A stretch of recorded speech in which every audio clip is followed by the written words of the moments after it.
تصویر کا مسئلہ خوب سمجھ لیں. دیکھو تصویر جو ہے نا، تصویر اس کے مختلف درجات ہیں. کچھ تصویریں ایسی ہیں جن پر پوری امت کا اتفاق ہے کہ یہ بالکل حرام در حرام اور کبیرہ گناہ ہے.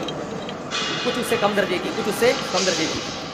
اس کی میں مثال دیتا ہوں. جیسے سطر ڈھانپنا فرض ہے تو سب کو پتہ ہے نا، لیکن سطر کے مختلف درجات ہیں. شرمگاہ ہے، یہ سب کے نزدیک چھپانا کیا ہے؟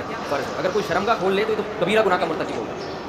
لیکن اگر کوئی رانے کھول لیتا ہے لوگوں کے سامنے، چڈی پہن کے گھوم رہا ہے، تو یہ بھی سب کے نزدیک حرام ہے. لیکن حرام ہونے میں درجہ بہرحال، ایک بغیر چڈی کے گھوم رہا ہے اور ایک کم از کم چڈی پہن کے گھوم رہا ہے، تو دونوں کو ایک جیسا گناہ تھوڑی ملے گا نا. فرق ہو گیا کہ نہیں ہو گیا؟ تیسرا درجہ ہے ایک آدمی نیکر بھی پہنا ہوا ہے گھٹنوں تک، لیکن گھٹنے کھول کے گھوم رہا ہے، یہ بھی گناہ ہے. لیکن اس کا گناہ کیا ہے؟ کم، کیونکہ اس میں فقہا میں اختلاف ہے. امام ابو حنیفہ کے نزدیک گھٹنا سطر میں داخل ہے، امام شافعی کے نزدیک گھٹنا سطر میں داخل نہیں ہے. تو اب چونکہ اختلاف آ گیا فقہا کا، تو گناہ کی نوعیت کیا ہو گئی؟ بڑھ گئی یا کم ہو گئی؟ کم ہو گئی نا. ناف جو ہے، ناف اس سے نیچے کا ایریا تو سب کے نزدیک کھولنا حرام ہے. ناف بھی سطر میں داخل ہے یا نہیں ہے؟ تو امام ابو حنیفہ کے نزدیک سطر میں داخل نہیں ہے، امام شافعی کے نزدیک سطر میں داخل ہے. تو ناف اور گھٹنے کیا ہو گئے؟ اب اختلافی ہو گئے نا. اور مثال سے بات سمجھاتا ہوں. دیکھو ہم جو گوشت کھاتے ہیں ان میں کچھ گوشت ایسے ہیں جو حرام ہیں، لیکن ان کے بھی درجات ہیں.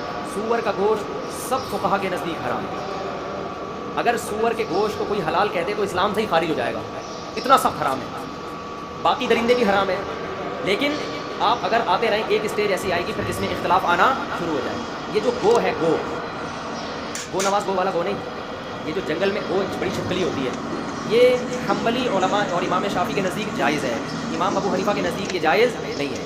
تو اب گو اگر کوئی کھاتا ہے تو اس میں سور والا حکم نہیں لگا. ہم تو منع کریں گے، دلائی کیا ہے، یہ ایک الگ بحث ہے. لیکن کھائے گا تو ہم اس پہ وہ فتویٰ نہیں لگائیں گے جو کس پہ لگا رہے ہیں، جو کتے بلی کھانے والوں پہ فتویٰ لگا رہے ہیں. اسی طرح سمندر کی امام ابو حنیفہ کے نزدیک صرف مچھلی حلال ہے، مچھلی کے علاوہ کوئی بھی چیز سمندر کی امام ابو حنیفہ کے نزدیک جائز نہیں ہے. اس کے دلائی کیا ہے میں کلک ریکارڈ کرواتا ہوں. لیکن امام شافعی کے ہاں کیکڑا بھی حلال ہے، جھینگا بھی حلال ہے. ہم تو منع کریں گے، ہم کہتے ہیں بھائی ایک فقہ کو فالو کرو، اعتراض دوسرے پہ نہیں کرو. تو ہم تو منع کریں گے بھائی کیکڑا مت کھاؤ، کیونکہ صحابہ میں تابعین میں کسی سے بھی سمندر کی مچھلی کے علاوہ کچھ بھی کھانا ثابت نہیں ہے. کہتے ہیں اگر حلال ہوتا تو صحابہ میں کسی ایک سے تو ثابت ہوتا نا کہ کیکڑا کھایا یا کچھ اور کھایا، تو مچھلی کا ثابت ہے. لیکن چونکہ بہرحال ایک بہت بڑے مجتہد ہیں امام شافعی، امام احمد بن حنبل، وہ کہتے ہیں جائز ہے. تو اب کیکڑا کھانے والے پہ ہم اگر ناک منہ بنائیں گے تو کہیں گے ناجائز ہے، تو اس کو وہ درجہ نہیں دیں گے جو کتے بلی کھانے والوں کو. میں جھینگا نہیں کھاتا، منع کرتا ہوں لوگوں کو، لیکن میرے سامنے کوئی بیٹھ کے کھا رہا ہو تو میں برتن چھینتا نہیں ہوں، اس کے فتوے نہیں لگاتا. بھائی اب اختلاف پیدا ہو گیا، مسئلہ کیا ہو گیا ہے، وہ سختی نہیں رہی. تو تصویر کا بھی مسئلہ اس طرح سمجھیں. تصویر کا ایک درجہ وہ ہے جو تمام فقہا کے نزدیک کبیرہ گناہ اور حرام ہے، وہ ہے مجسمے سازی. سمجھ رہے ہیں وہ کیا ہے؟ مجسمہ. اس کو کہتے ہیں ذل، سائے دار تصویر، ذل والی، سائے والی. جیسے آپ نے یہ بوٹیک وغیرہ میں دیکھا ہے نا، انسانوں کے مجسمے ہوتے ہیں جن کا چہرہ واضح ہو. یہ کبیرہ گناہ ہے. اس لیے میں دکان والوں سے کہتا ہوں یار بغیر چہرے کے مجسمے کھڑے کر دو نا، چہرہ نہ بناؤ. تصویر میں اصل میں چہرہ ہے. تو یہ سب سے حرام ہے، اس پر بڑی شدید وعیدیں ہیں. آپ نے اگر بزنس کرنا ہے، مجسمہ کھڑا کرنا ہے، اس کے چہرے کے نقوش کو واضح نہ کریں. ویسے بھی چہرہ دکھا کے کرنا کیا ہے آپ کو، اسکوٹی کے اوپر، سمجھتے ہو؟ تو یہ سب سے زیادہ کیا ہے؟ حرام ہے. البتہ اس میں بچیوں کے کھیلنے کے لیے جو گڑیا ہوتی ہے وہ بھی ہے تو مجسمہ، لیکن اس میں فقہا کا اختلاف. بعض فقہا کہتے ہیں کہ بچی کے لیے گڑیا سے کھیلنا جائز ہے، امام ابو حنیفہ کے نزدیک وہ بھی جائز ہے. سمجھتے ہو؟ اب اگر کوئی بچی کے لیے گڑیا خرید کے لائے گا تو ہم اس کو ناجائز کہیں گے، لیکن اس پہ وہ فتویٰ نہیں لگائیں گے جو ایک آدمی نے اپنی شاپ پہ مجسمے رکھے ہوئے ہیں. کیونکہ بچی کی گڑیا میں کیا ہو گیا؟ اختلاف ہو گیا نا. میری بچی کے پاس بھی گڑیا ہے، لیکن ہم نے کیا کیا، اس گڑیا کے منہ پہ کپڑا لپیٹ دیا اس کو نا، وہ تاکہ تصویر اس کی غائب ہو جائے. تو بچوں کو تھوڑی سے وہ بچوں کو گڑیا سے بڑی دلچسپی ہوتی ہے. تو اس میں ہم نے گڑیا خریدی اور دکان والے کو میں نے بتا دیا کہ میں گڑیا تو خرید رہا ہوں لیکن اس کا منہ میں چھپا دوں گا، کہیں وہ ایسا نہ ہو تو وہ بولے کہ ادھر بیان تو کہتے ہیں تصویر حرام ہے، ادھر بچوں کی گڑیا. اس کو میں نے بتا دیا، پروپیگنڈے کا دور ہے نا. تو اس کے منہ پہ ہم نے کپڑا چڑھا دیا. اس کا منہ مارکیٹ سے کیا ہو گیا، بچی اسی کو لے کے گھوم رہی ہوتی ہے. بچیاں تو بڑی پیاری ہوتی ہیں چھوٹی، تو کھلا رہی ہیں پلا رہی ہیں، بچیاں گھر کی رونق ہوتی ہیں. خیر تو اب کیا ہے، لیکن اگر کوئی ویسے بھی گڑیا رکھ لیتا ہے تو اس پہ وہ فتویٰ بہرحال نہیں لگایا جائے گا. پہلا درجہ تصویر کا کیا ہو گیا، بت بنانا یا یہ مجسمے بنانا. دوسرا درجہ ہے ہاتھ سے دیوار پہ یا کاغذ پہ یا کپڑے پہ جاندار کے چہرے کی تصویر بنانا ہاتھ سے. سمجھ رہے ہیں؟ بعض فقہا اس کے جواز کے قائل ہیں، لیکن جمہور فقہا اس کو بھی کیا کہتے ہیں، حرام. اور حرام ہونے کے دلائل بہت واضح بخاری مسلم کی واضح حدیث ہیں کہ جس نے تصویر بنائی من اشد الناس عذابا یوم القیامہ، قیامت کے دن سخت ترین عذاب ہوگا اس میں، اور اللہ کہے گا اس میں جان بھی ڈالو، کہ تم نے بنایا ہے نا، اس کو انسان بناؤ۔ تو اپنے ہاتھ سے پینٹنگ کر کے جانور کے چہرے کی تصویر یا انسان کے چہرے کی تصویر بنانا بھی گناہ کبیرہ ہے۔ اگرچہ بعض فقہا کے یہاں گنجائش ہے، لیکن صحیح قول کیا ہے کہ اس کی اسلام میں گنجائش نہیں، کوئی بہت واضح حدیث ہے، سمجھتے ہو۔ تیسرا درجہ ہے ہاتھ سے تصویر نہ بنائیں آپ، بلکہ کیمرے سے پکچر لیں۔ کیا لیں؟ کیمرے سے، اور وہ ڈیجیٹل فارم میں نہیں ہو بلکہ وہ البم میں ہو۔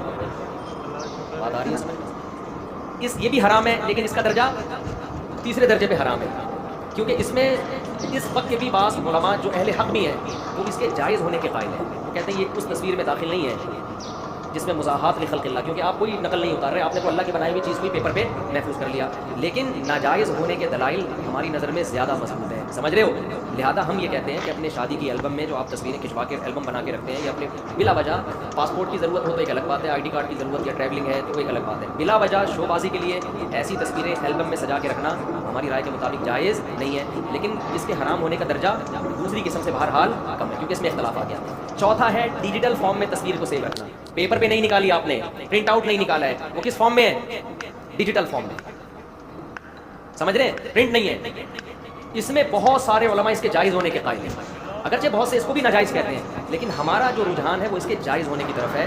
اس کے دلائل کیا ہیں اس پر میں بہت پہلے کلپ ریکارڈ کروا چکا ہوں، تو اس میں بھی یہی ہے کہ چونکہ ہمارا تو اس کے یہ وہ تصویر میں، کیونکہ یہ اور ہلکا ہو گیا نا معاملہ، کیونکہ اب تو یہ صرف ایک ریز ہے، یہ اس کی حصی کوئی وجود ہے نہیں، اس کا حصی وجود نہیں ہے، اور جو تصویر سازی میں خرابیاں تھیں وہ بھی اس میں نہیں ہیں۔ تصویر میں تعظیم ہوتی ہے، لوگ بزرگوں کی تصویریں دکانوں پہ لٹکاتے ہیں، اسلام اس تعظیم کو پسند نہیں کرتا۔ ڈیجیٹل فارم میں جب تک تصویر ہوتی ہے اس میں تعظیم کا تصور نہیں ہوتا۔ دوسرا، اس میں مزاحات لخلق اللہ، اللہ کی تخلیق کا عنصر بھی ختم ہو جاتا ہے، اس لیے کہ لوگ جب ٹی وی کی اسکرین یا کمپیوٹر کی اسکرین پر پکچر دیکھتے ہیں تو کبھی یہ نہیں کہتے کہ فلاں کی تصویر ہے، بلکہ کہتے ہیں فلاں آیا ہوا ہے ٹی وی پہ بیان دینے کے لیے، فلاں کا بیان میں نے سنا ہے، تو اس میں اللہ کی تخلیق کی مشابہت بھی کیا ہے ہماری رائے میں کم ہے، تو یہ اور کم ہو گیا معاملہ سے۔ تو اس لیے ہم یہ کہتے ہیں کہ اگر آپ نے اپنی شادی بیاہ کی یادگاریں محفوظ رکھنی بھی ہیں، البم میں بنانے کے بجائے آپ ڈیجیٹل فارم میں اس کو محفوظ رکھیں، اپنی شادی کی ویڈیو بنا کے پھر بعد میں اس کو دیکھ کے رویا کریں، تاکہ بعد میں رونے کے لیے کچھ تو یادگار ہونا آپ کے پاس، سمجھ میں آ رہی؟ بعد میں آپ ورنہ بھول جائیں گے کیا ہوا تھا میرے ساتھ، کس نے ٹوپی کرائی تھی، کس نے رشتہ بتایا تھا، کس انٹی نے آ کے غلط جگہ نکاح کر دیا، عورتیں یہ کہہ رہی ہوتی ہیں کہ اس نے یہ بندہ میرے پتھر لگا دیا اور مرد کہہ رہا ہو، تو یہ آپ کی ایک یاد اگر کرنا ہے بہتر تو یہ کہ یہ بھی نہ کرو یار، کیا کرنا ہے، لیکن اگر رکھنی ہے تو پھر ڈیجیٹل فارم میں یہ درجہ کیا ہو جاتا ہے کم، لیکن اس میں بھی بے حیائی والی تصویریں تو بے حیائی کی وجہ سے حرام ہی رہا، سمجھتے ہو؟ اور اس سے بھی آخری درجہ لائیو پروگرام، آپ ڈیجیٹل فارم میں سیو نہیں کر رہے بلکہ لائیو دکھا رہے ہیں، یہ اور کم ہو جاتا ہے۔ اس میں تو بڑے بڑے علماء اس کو تو کہتے ہیں اسے تصویر میں، کیونکہ بالکل عکس کی طرح ہے، جب تک شیشے کے سامنے آپ ہیں نظر آ رہے ہیں، شیشے کے سامنے سے ہٹ گئے تو کیمرے کی اسکرین کے سامنے ہیں تو آ رہے ہیں، اسکرین سے ہٹ گئے تو لائیو ہو گئے، تو لائیو میں تو اس میں تو کوئی دوسری رائے ہے، یہ تصویر کے کچھ احکام